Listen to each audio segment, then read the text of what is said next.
Is Demetres versus East West Construction Incorporated, and Mr. Murphy, whenever you're ready, we'll hear from you.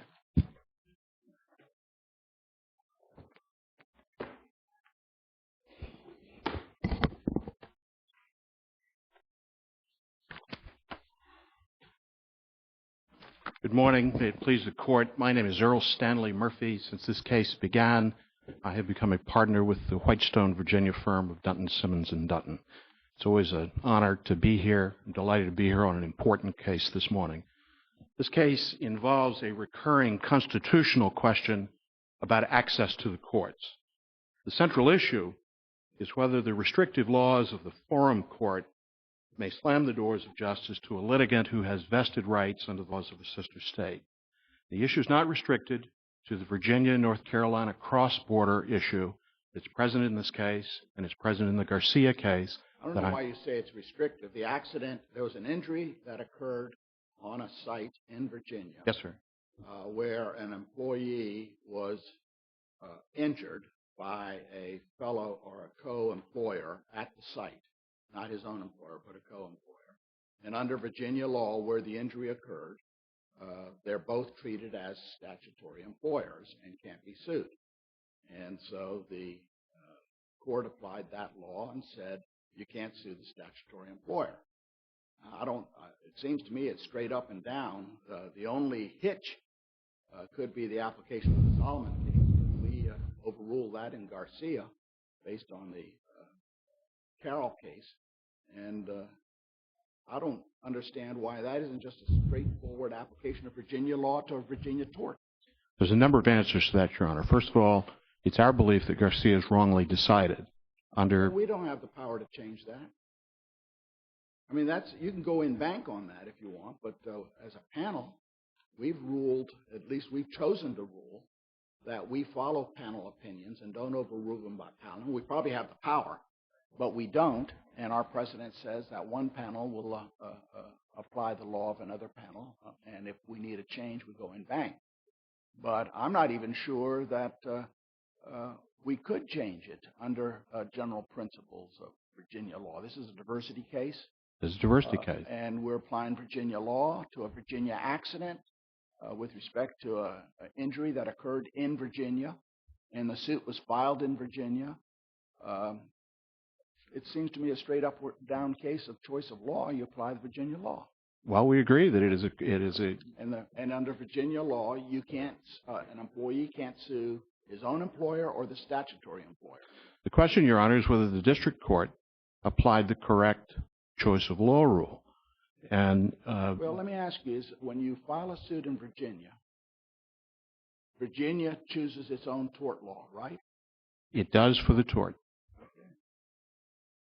Okay. The issue in the Solomon case, which the Virginia Supreme Court has never overruled, and which has been recognized in a terribly important case called Braxton in North Carolina, recognizes that although lex loci for the place of the tort applies, a Virginia court, and Braxton did a predictive analysis of what the Virginia Supreme Court would do, and under a Renoir analysis, would say that the Virginia Supreme Court would do two things. One, continue to uphold Solomon, which has never been overruled, and two, defer to the place where the compensation was paid, which was the core holding in the Solomon case.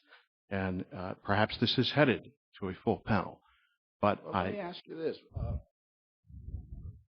Wasn't Mr. Demetres subject to the Virginia workers' compensation laws when he worked in Virginia? He was. He was. And if he had filed a claim under the Virginia law, it wouldn't have been denied because he was also employed in North Carolina.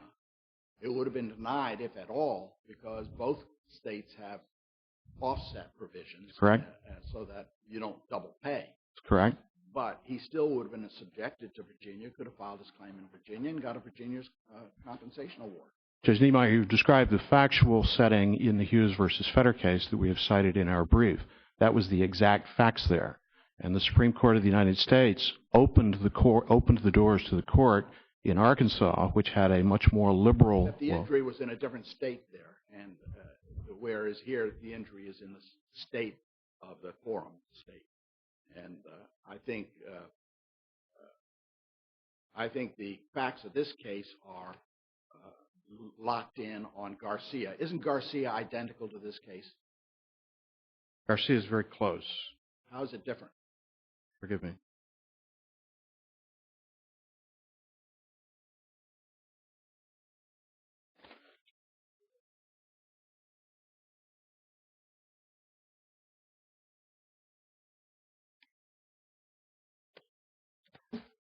I'm sorry, I was looking for a factual distinction.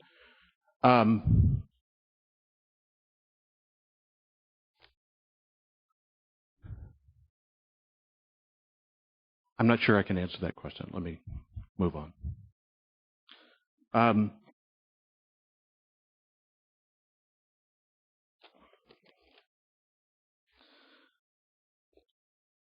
We believe that Garcia was wrongly decided.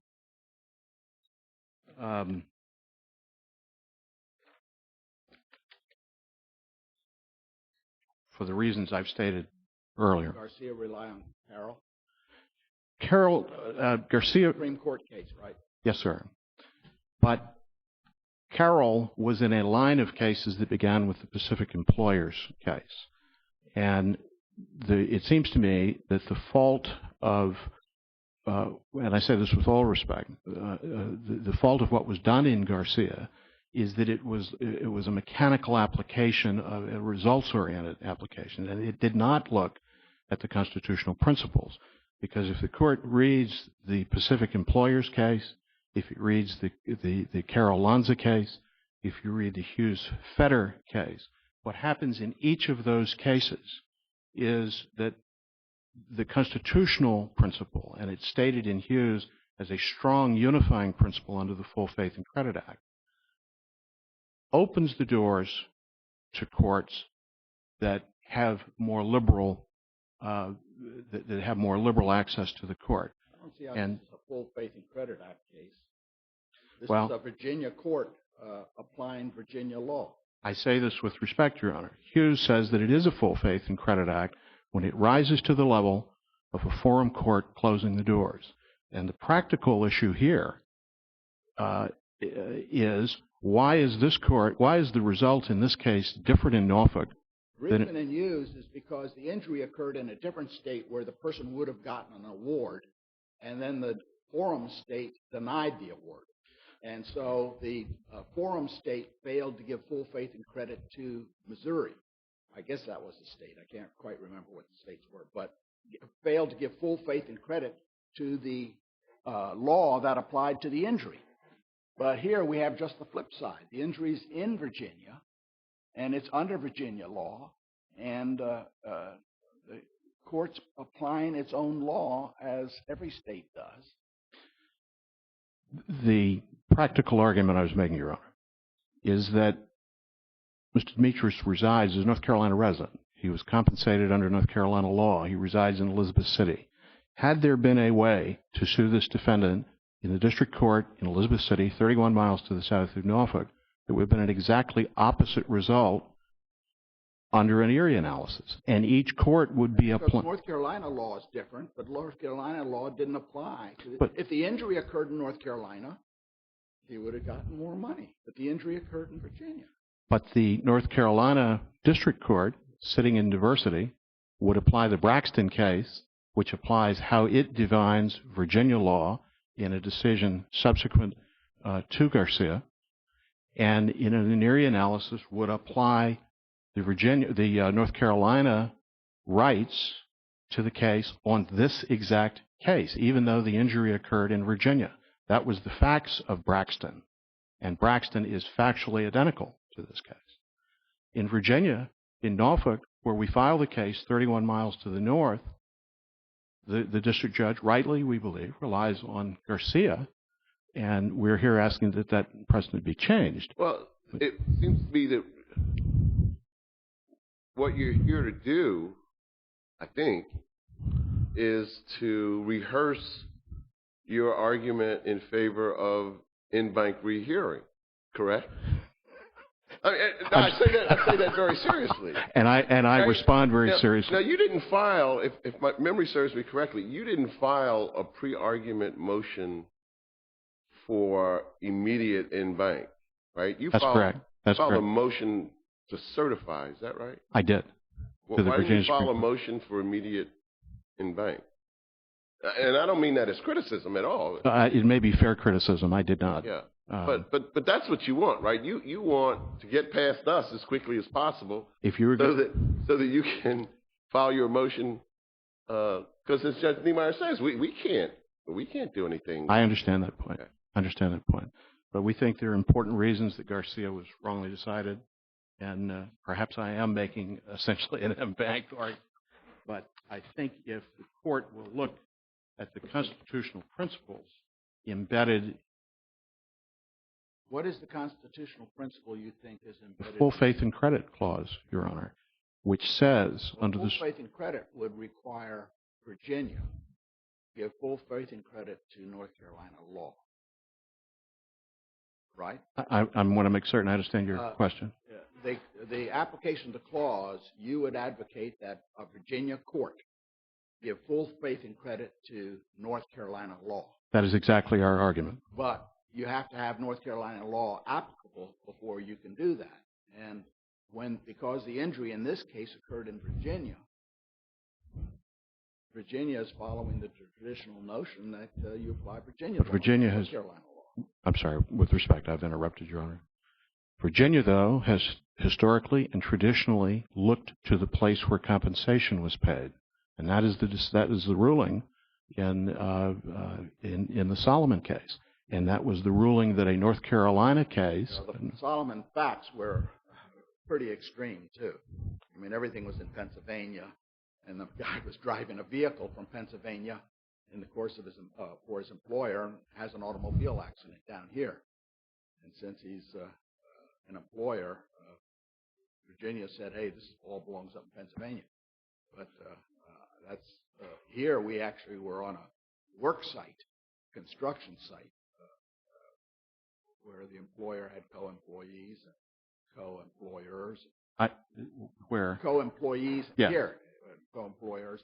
I don't know if that's enough to distinguish Solomon, but in Garcia we said that Carroll changed the rules, and Virginia hasn't had an occasion to consider the application of Carroll to its Solomon decision, which was, 1932 or something? 32.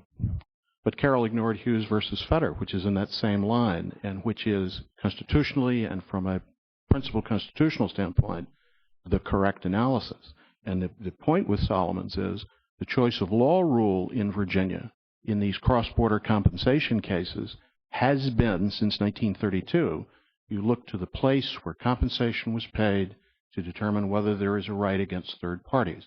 Virginia Supreme Court's never changed that.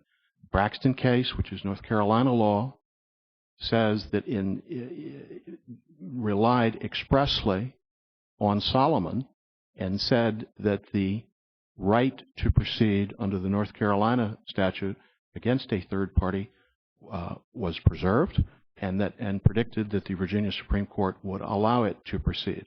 I have just a minute left. I would like to talk just briefly about any antagonism that might exist between the two statutes. I am not sure if my constitutional view is correct. I'm not sure there's ever a balancing that goes on. I think if there's a vested right, the court cannot close its door to the laws of a sister state. But when you read these cases, there is some implicit interest balancing, and I think it's fair to ask whether there is anything in Virginia law that is offensive to the risk allocation that we're asking for in this case. And for the reasons we stated in our brief, I think that the Mid-Atlantic Safeway case says that it is not. The statute itself, which allows an employer to pay benefits over and above what the statute says, is not. And one of the important things that is going on in these cases is risk allocation, is premium setting for these carriers, and there's a segregated interest in this case. And I think it's terribly important to apply the Hughes versus Fetter rule. And if I'm doing it in front of a larger panel, perhaps I will be. and I reserve 5 minutes to respond. All right. Thank Thank you. you, Mr. Murphy. Ms. Giraud or Giraud? Giraud. Okay.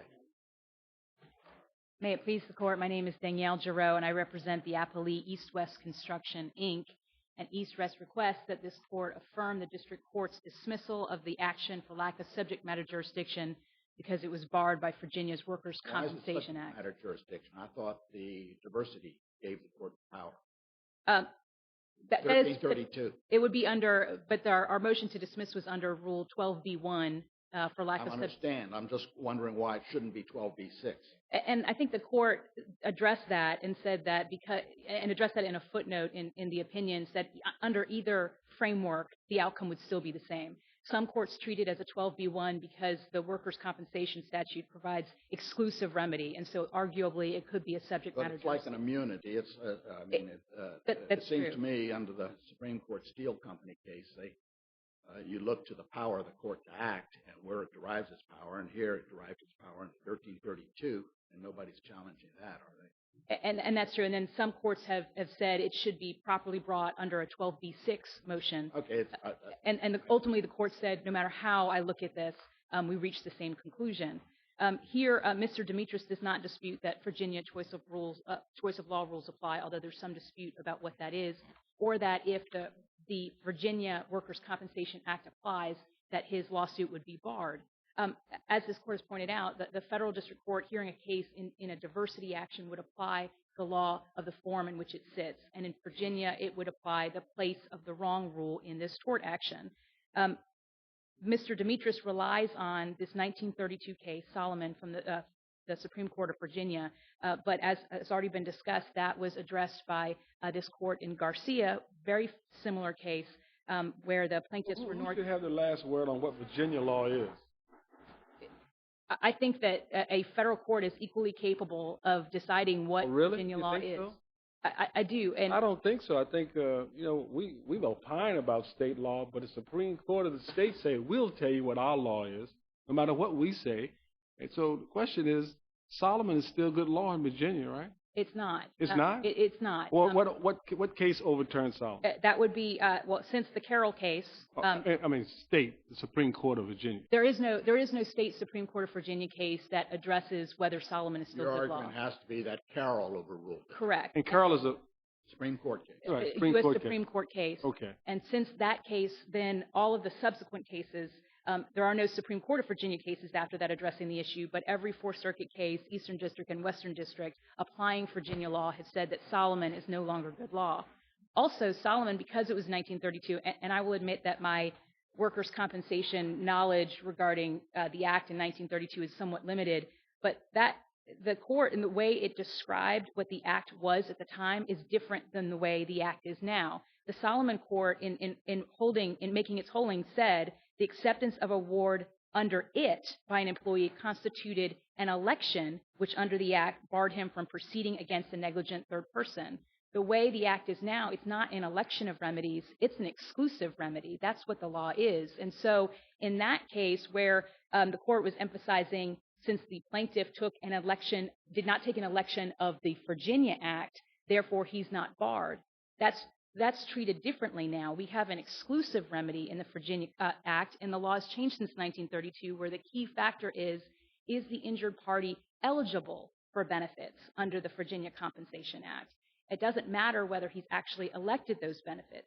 He could, in the case of Mr. Demetres, for example, he could elect, as he did, North Carolina benefits. And the only way he could actually have tested that, if I understand where we are, and admittedly this is a little absurd, but as my colleagues know, I'm not reluctant to be a little absurd sometimes.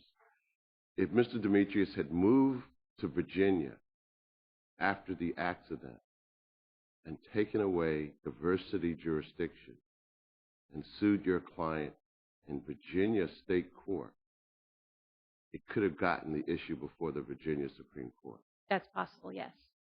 And possibly the Virginia Supreme Court would say, oh no, we're going to apply the law of North Carolina here. Even though the case is pending in Virginia, and even though, as you just said correctly, he was eligible under the Virginia Workers' Compensation Act. He was eligible under both Right. North Carolina No question and about Virginia. that, under both. But he elected under North Carolina, and there's at least the faint possibility that Virginia would elect to apply the third-party action principles of North Carolina rather than. I don't believe so. You don't think so? If the accident still happened in Virginia, Yeah. whether he moved after the accident to Virginia and filed in state court, Virginia law would still apply there. So Not Virginia workers' compensation. But that's not the basis for the cause of his action. It would still be a tort action, and in Virginia, the Virginia law would apply to the tort action. The fact that he may have elected benefits for workers' compensation wouldn't Well, but change. the immunity would arise under North Carolina law. The immunity would still arise under Virginia. Virginia law would still apply to the state court action. But isn't that the question? That's the question. Would Virginia apply its own law under circumstances where compensation's paid under another state? Yes, because it doesn't matter. It's irrelevant where he accepted compensation. Again, he could get compensation both from North Carolina and then Virginia, as if it were above and beyond what he received from Virginia. So that's why the courts have said it doesn't matter whether he's elected benefits at all, whether he's elected benefits from both or one or the other. It's where was he eligible for benefits under Virginia's Workers' Compensation Act. And if the answer to that is yes, then his claim against a statutory employer or a statutory co-employee would be barred under Virginia law, whether he brought it in state court or, as in this case, under diversity action. I do want to address the Hughes versus Fetter case, and the court has already pointed this out, but it was an issue having not with what we have here, but a situation where an accident happened in Illinois, but all the parties were from Wisconsin, and the administrator of the estate filed in with. You were close. You were close. No, Midwest is as best as I can claim. But they filed a wrongful death claim arising out of Illinois law, and so it's the application of Illinois law. And so therefore, the problem in that case was that it was wrong. What was wrong with the statute is that it discriminated against the non-residents. It was the application of Illinois law that the cause of action was arising under. But in fact, the Hughes case even said that every state is entitled to enforce its own statutes. And that's what we have here. And likewise, in the U.S. Supreme Court, in the Carroll decision, said that the full faith and credit clause does not strip a state of its ability to enforce its act against non-residents injured within its borders. The learning on the full faith and credit there is that the accident did have different law applicable to it. That's right. And the court said you have to give full faith and credit. That's correct. And that's why that Hughes case isn't what we have in this situation. Whereas nobody can claim that North Carolina law applied to the accident here. That's correct. The injury, the tort. That's correct. And the last issue I wanted to address is the Safeway case that counsel raised. And in this case, again, it's not applicable to this situation because it did not hold. It merely held that the act doesn't invalidate an indemnification agreement between a plaintiff's employer and a tortfeasor. It did nothing to take away from the Workers' Compensation Act in Virginia. They were just asserting an indemnification claim. It wasn't, for example, a contribution claim, which would have been barred. So therefore, that case itself doesn't stand for, it doesn't suggest anything having to do with Virginia's position on whether the Workers' Compensation Act applies in a situation relating to an out-of-state resident. That's all my argument, unless the panel has any further questions. Thank you very much. Yeah, Mr. Murphy. Thank you, Your Honor. I want to begin with the question that you asked about this Hughes case. The Hughes case is clear that the right of action that was being enforced there was an Illinois right of action being enforced in Wisconsin, and the Wisconsin applied this local rule and refused to do it. Because the Illinois law applied to the injury in that case in another state, and you have to give full faith and credit. Whereas a tort committed, North Carolina law does not apply to a tort taking place in Virginia. I agree with that, but that ignores a part of the conflict of law analysis here, as I discussed earlier on the other question that was raised had to do with immunities. And that, to me, really is where the conflict is here. Would you be better off in Virginia State Court? I may have been. there were economic reasons to file it in federal court. Sure. But my essential argument is that beginning with this Clapper case, going to the Pacific Employers case, going to Carroll and Lanza and Hughes and Fetter, there's a continuum. And what the United States Supreme Court says on that continuum is that if you are a forum court that is opening your doors to a claim that may be offensive to a distant court, a sister state, you never even implicate full faith and credit, because that's an example of the forum state enforcing its own law. You only run into a problem, as you do in Hughes versus Fetter, where you are closing the doors. And there you end up with this essential and exquisite constitutional question of whether a forum court is denying full faith and credit to a right that exists under the laws of a sister state. And it seems to me that the balancing needs to be made. But we're not talking about compensation laws. We're talking about tort law. But we are talking... And we're talking about you would have to be able to argue that North Carolina would apply its tort law to allow a suit against a third-party employer. And North Carolina would allow such a suit.